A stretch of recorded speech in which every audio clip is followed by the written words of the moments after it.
Both of these impact drivers have been out for quite a long time now, but I have only just got the oil impulse one finally. I've been resisting it, waiting for the second one to come along, the second generation, but it hasn't happened, so I finally gave in and got it. So today we are going to put the trusty XGT 16 or DTD171, or in this case the Japanese DT171D, up against the oil impulse. Let's get it out of the box. In that previous shot I called this the DT171D when it is of course the TD171D. Now the first thing you'll notice is this one is a little bit bigger. It's also a different color, but that's got nothing to do with it. Looking at the tops, it's sort of got a bulbous sort of shape towards the front here. This area here, I don't know if that's due to the shape of the different mechanism that's in there. This is an hydraulic driver. I won't pretend to know exactly how it works, but basically you have two hammers in here, as you know, spinning around, whack, whack, whack, whack. This has a similar thing, but also has an oil inside that softens the blow and takes off that annoying noise that standard impact drivers make. The reason you would buy one of these is for noise mitigation. These are substantially quieter, but still pretty damn noisy. I'm really surprised this sort of driver hasn't taken off. I'm guessing there's a few problems with them that they haven't quite ironed out. They haven't managed to make them perhaps last as long as the standard impact drivers. But when they finally do, these I hope would be the future, or something similar that is a bit quieter than these noisy bastards. Most companies, or most good tool brands, make an hydraulic driver these days. I don't know if anyone's ever made a second generation one yet, so that may point to the fact that they either don't last too long, people don't want them, they're too expensive. This is a lot dearer than one of these even, so that's disappointing because it makes it harder for people to take up the technology, but it's obviously dearer technology to make and come up with, so that's why these are still the standard, because they're more powerful and they're cheaper. Oh, and before we go any further, this is, as you know, well, if you don't know, this is the top Makita impact driver, the 171, but the 172 just been released. So, in Japan only, of course, so far. If I can find any more information in English, I will put it down below. If I find a link somewhere where you can buy one, I will put it down below. Comes in 5 colors from what I can see. You'll be able to get a purple one, a black one, a red one, the standard teal, and a yellow one, if you want to try and confuse your DeWalt friends. The model number for the oil impulse is the DTS141 in most of the world, or if you're in America you'll be getting this model, the XST01. They are made in Japan, so both of these tools are actually made in Japan. Most people that have one of these, it'll be made in China, but it looks like they haven't bothered sourcing things out to China with this particular model. Another reason why it's perhaps a bit more expensive. Comes with a belt hook, a crappy Phillips No. 2 driver bit, and a screw for your belt hook, and that's it. These both come with a one-handed chuck, meaning you can just poke your driver bit in with one hand. You don't need to pull the collet forward. You do of course have to pull it forward to remove it. So it's got a nice solid Makita chuck on it. It's actually nicer than this one. This one is a little bit tricky to get in, it's a bit tight. Whereas this one feels just a little bit nicer. You can see there's a bit more meat on the 171 than there is on the 141. I will refer to these as 141 and 171 for the rest of this video. When we look at the numbers, they're slightly odd with hydraulic tools. The impacts are different. The way it impacts, as you'll see later in the video, it's quite different. So the top on this one is 3600 RPM and 3800 impacts per minute. The top speed on this is 3200 RPM and only 2700 impacts per minute. Most impact drivers do more impacts than they do revolutions. This one does less. Down here you'll notice quite a big difference. Being an older style tool, this still has a battery gauge on it. So if we have a look there, you'll see fully charged battery, 3 bars, and we have 3 other settings from S to H. Soft cock to hardcore. Push the button here and you can also access the T mode. The T mode is for driving screws into thin steel, so if you don't want to strip out the hole that you're driving into or ruin your screw by stripping the thread off it, you'll use that. It'll drive in fast and then slow down and stop rather than keep spinning at high speed once it feels a bit of resistance. This one has that mode too and a lot more. It has 2 T modes similar to this. It also has wood screwing modes that kind of do the opposite. They start off slow. Once they feel the resistance, they speed up and go like buggery. And it has 4 speed settings rather than 3. And for those who aren't full-on tool geeks, yes, it does have forward, reverse, and lock in the middle. It also has a light and a variable speed trigger. Taking a look at the weights with a 5 amp hour battery on board, 1.58 kgs, and the oil 1498, so a little bit lighter there, nearly 100 grams lighter, although this one does have a hook and a thing with a couple of bits on. By the time you take those off, might be pretty close. Not a lot in it, you're not going to notice. I almost forgot to mention it does have the standard Makita glow in the dark bumper ring. Now if you're a regular of the channel, you will know that batten screws are pretty common test subjects on this channel. But today we're going to start with something different with these guys. I'm going to start with some concrete screws, eh? Have I got a sample one here on the bench? No. That's great, I'm trying to see if this makes much impact sound, and there's a helicopter flying over.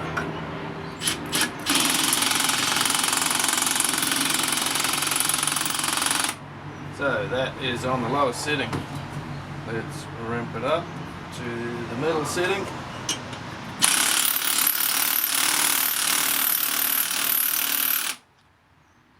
Now I don't want to do that all the way yet.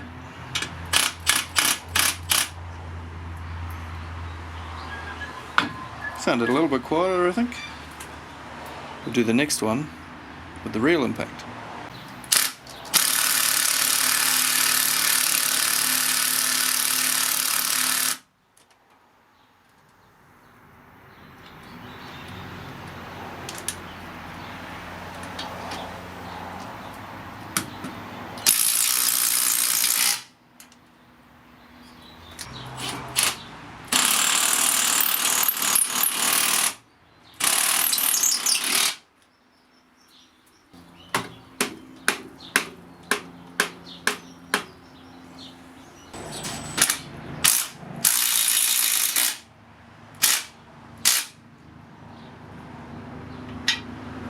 So hopefully you could hear the different sounds while I was driving those bolts into the concrete there.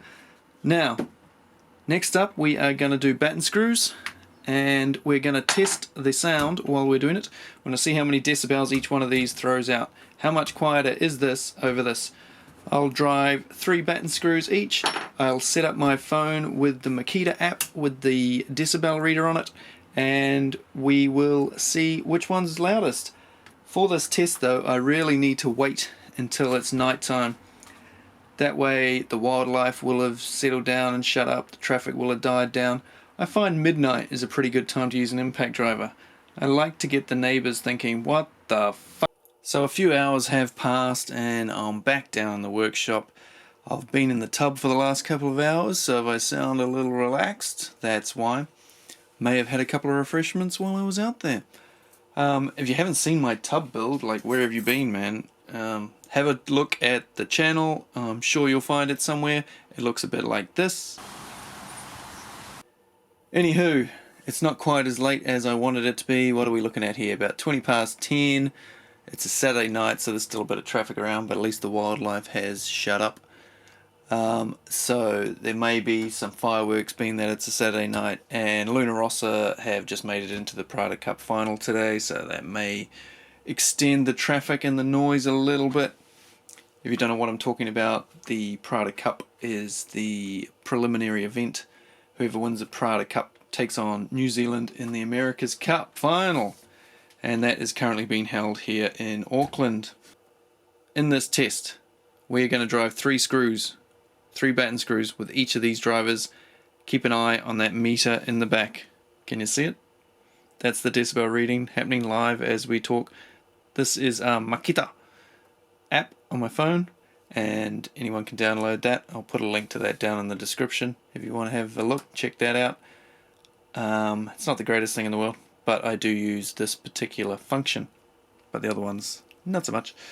We will do the 171 first because that's the noisy one. That's the one we want to test against, and hopefully this one, well, I'm hoping it would be, I don't know, what percentage do you reckon? It's got to be at least 10% better, but I would be hoping that it was 20% plus better, but who knows, probably not that much.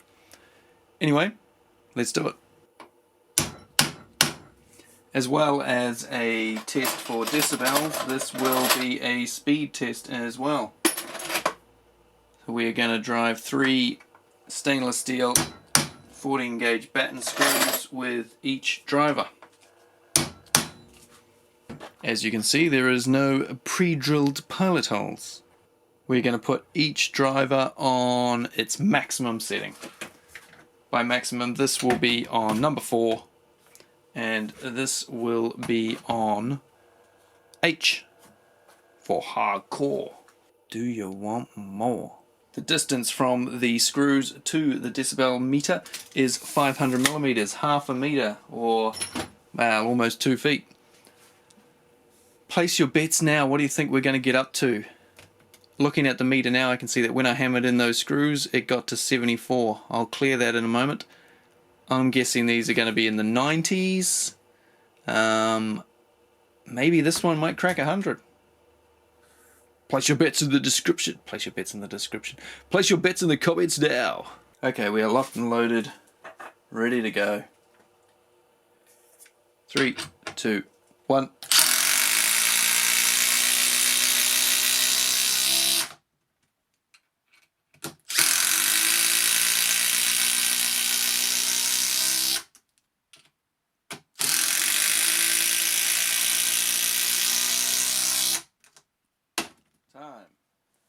Max of 93 decibels. So I would be hoping the next one's more around 83 decibels. Somewhere like that. I've got a stack here of pine door jams. That's what we're screwing into. Now, where is that other driver?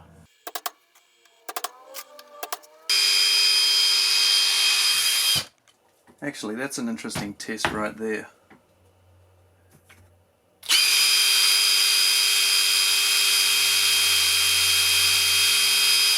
So it's around 78, not even driving anything. And the 171.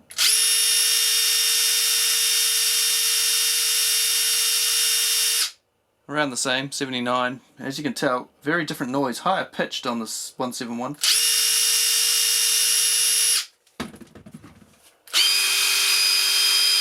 You can tell the speed difference, that's for sure. Right, are we ready? We'll clear this. 3, 2, 1.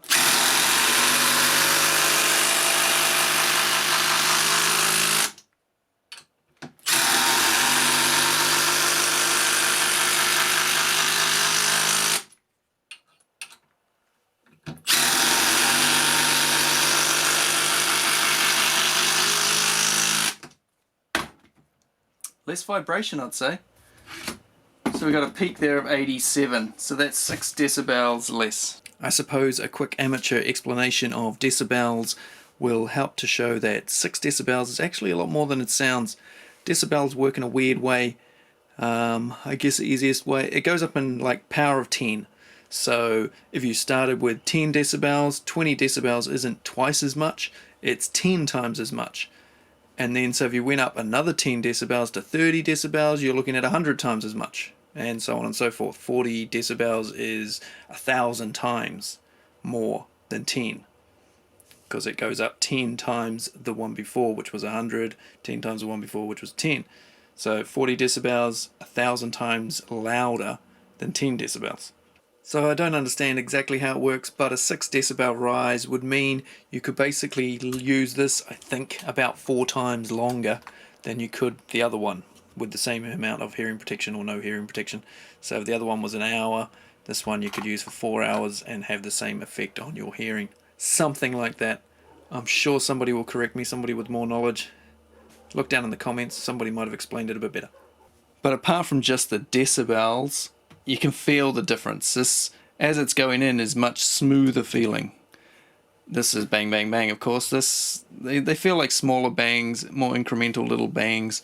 And so the vibration seems better until I got to the end and the screws were being driven in with the heads. Then it sort of started to vibrate a bit more and it felt different. Just looking at the front of this, I can see some vents and I just want to have a look here. I can see it's painted white or as plastic or something compared to the 171. Actually, without taking that off, I can see an interesting little feature here that you don't get on standard impact drivers. You can see vents right in the front here. And these vents go into this wider piece of plastic here, which then has an opening there, so it can vent heat from in there. That's interesting. I have heard that these can be a problem when they warm up. They warm up, and then once they've warmed up, they don't impact as well once the hydraulic fluid has gotten a bit too fluid. The viscosity's gone, the hammering goes, or at least changes. Let me get this fucking thing off. I would pull it apart, but I know that once I pull it apart, it may never function again, being that I'd end up having to go too far to really find out all about this thing. Except now I've said it, what's going to happen? How about driving some 8 gauge 32mm screws? That's what, 1.25 inch. We'll do it with this one first. Let me just change sides from the camera here. Decibel reading check.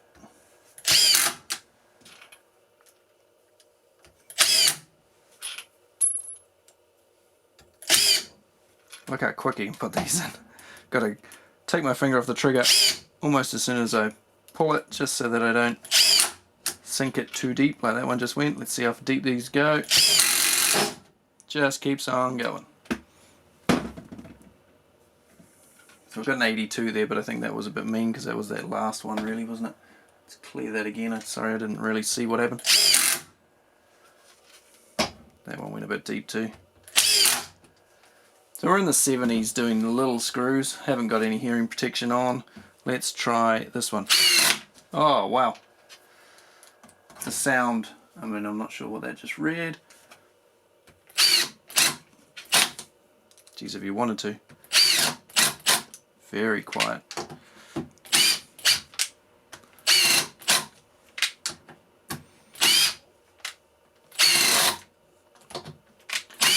As you can see, still plenty of power. Still driving them right deep as well. Can't even get that back out.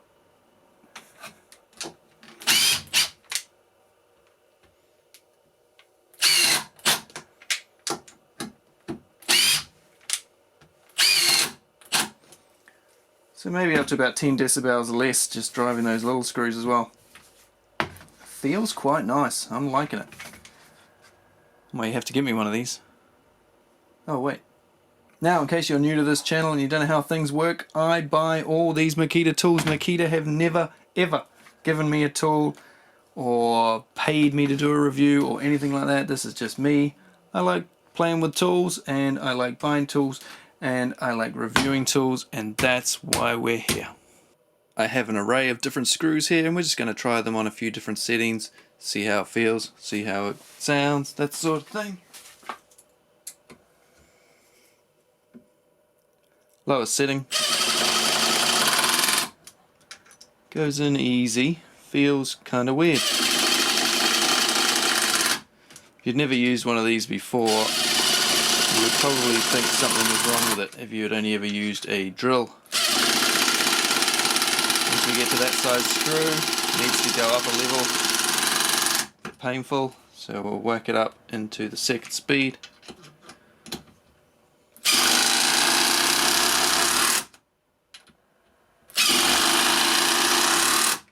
Pretty good for that. Let's try the top speed.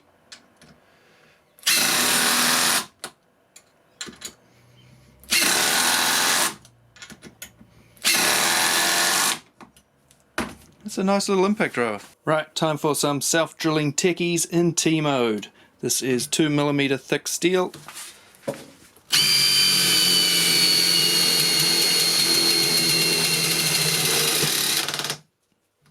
Good. That worked perfectly. As you can see, went flat out. As soon as the head hit and the resistance kicked in, it slowed right down, just did some light impacts. That's very good. That is not stripped out. Try one more, just to be sure.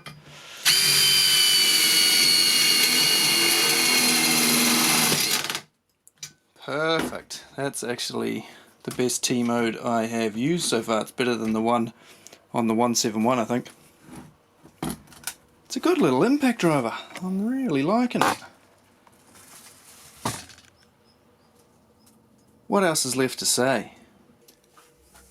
Now, I've just tried this on 2 separate vehicles on the wheel nuts and it didn't have a hope.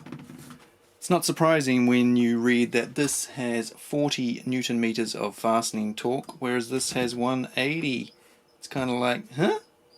What the hell? How come it's so different? When you're driving screws and stuff, you wouldn't know that it was that different. This oil mechanism in the front here makes these Newton meter readings a bit odd compared to the other ones. I don't know exactly how it works. I'm sure there's videos about it. Have a look. But basically, the numbers of impacts and the Newton meters and everything you know about impact drivers, you need to kind of throw out the window when you're comparing one of these against one of these, because you just can't compare the numbers. Basically, it's getting harder and harder to compare any of the numbers with impact drivers because they're all over the place between all the different brands, and they don't always do what they say, and they don't all behave the same. Speeds and impacts don't necessarily mean it's going to be the best tool or the fastest tool or the most powerful, or there's lots of different factors. If you were tossing up between these two and you only cared about power, you would go with this one.